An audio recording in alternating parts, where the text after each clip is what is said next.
We cannot have any tolerance for this. It's a horrifying pandemic that must be rooted out of society with immediacy. Most critically, it is a criminality. We just cannot.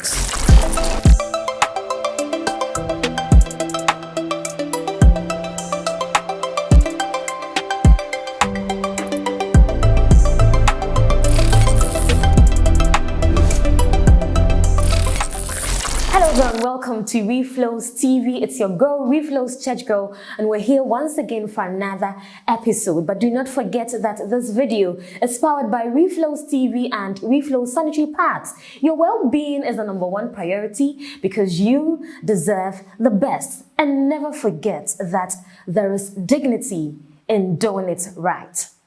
Now, today's topic, gender-based violence in today's world. Gender-based violence in today's world. Now, what do we mean when we talk about gender-based violence? By gender-based violence, we're referring to any harmful practices or activities that are leveled against people on the basis of their gender. We are talking about some of these characteristics that people are exposed to because of the genders that they associate with. Now, as far as this topic is concerned, it is very important to point out that globally, women and girls are mostly at the receiving end. This means that it can happen on both sides, on the male side and on the female side.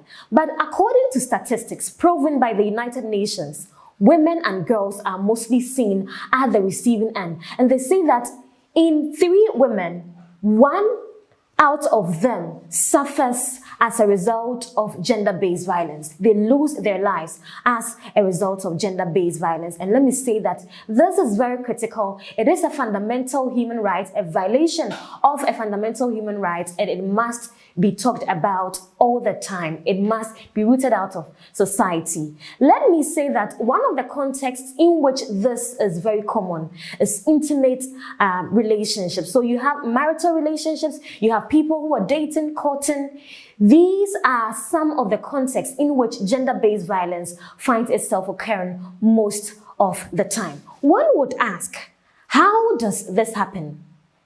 One thing that I have always spoken about is the issue of gender inequality that is characteristic of many societies around the world. And there are so many examples that I personally can cite. Now, I'll tell you a story. Somewhere last year, I got the opportunity to engage in some community development exercises.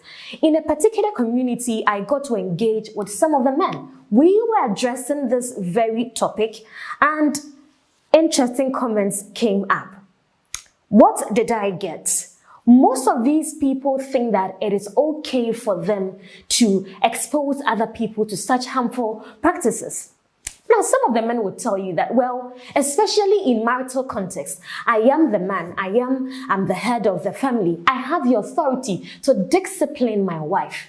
These are some of the toxic gender narratives that are rooted in society, where people think that because of their position, it is okay for them. They are entitled to do anything that they want, all in the name of a certain gender that they belong to. He feels that he has the authority to batter a woman, to slap a woman, to do anything that he wants to a woman, just because he is the husband, just because he is a man, just because he thinks he has the authority to do so. Very toxic narrative which must be changed at all costs. Another thing that I always refer to is the issue of victim blaming, which is a serious canker in society. Now, somebody gets raped, and the next question that you hear is, what were you wearing? Why did you go inside his room? What were you doing there? Didn't you take yourself to him? And what do we do by victim blaming? We take out the responsibility of the perpetrator and push it on the victim. You are relinquishing the accountability or the responsibility of the perpetrator and pushing it onto the victim. You are enabling this perpetrator to continue to perpetrate violence, that violence cycle in society. These are some of the things that push these people to think that they can do whatever they want to do and go scot-free at the end of the day. That vicious cycle continues to run in society, and we continue to increase the numbers. What are the effects of gender-based violence.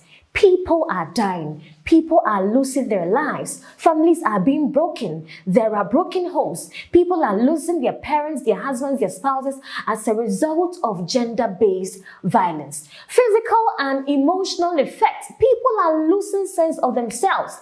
The mental strain, the stress that people are going through. People sometimes don't even think that there is any meaning to life anymore. Worst case scenarios, suicidal attempts. All because of some of these exposures that are given them. These are some of the consequences of gender-based violence. What must we do? I would continue to talk about education, continuous sensitization on all platforms, traditional media, social media, civil society organizations, faith-based institutions. Let us continue to preach these in various contexts for people to understand that it is never a normalcy. It is never the way to go. When we continue to do this, people will come to the understanding of the fact that this is nothing that we must accept in society. Another thing that we have to importantly do is to strengthen our law enforcement institutions. I would say that Ghana as a country has a body of laws and policies that speak against gender-based violence. But what happens? Sometimes we do not allow the laws to take their natural course.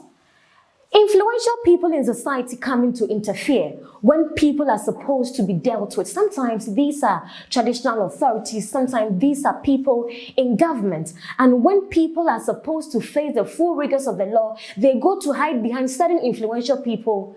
And at the end of it, the victim is left to suffer. Ladies and gentlemen, definitely we cannot contain this canker in society. We must work continuously, relentlessly together to root out gender-based violence from society. As I have said, it is a violation of the fundamental human rights of human beings, and it must not be countenanced any day, any time. Humans' lives must be respected. We must respect lives. We must respect humanity. What do you think?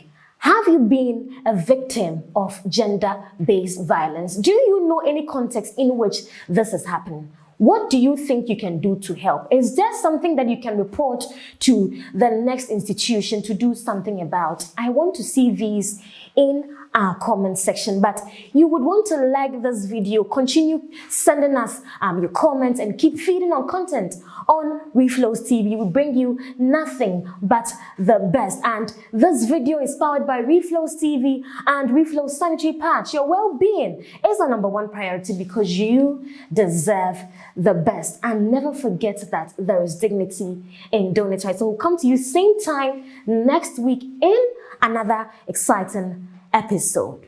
It's a bye.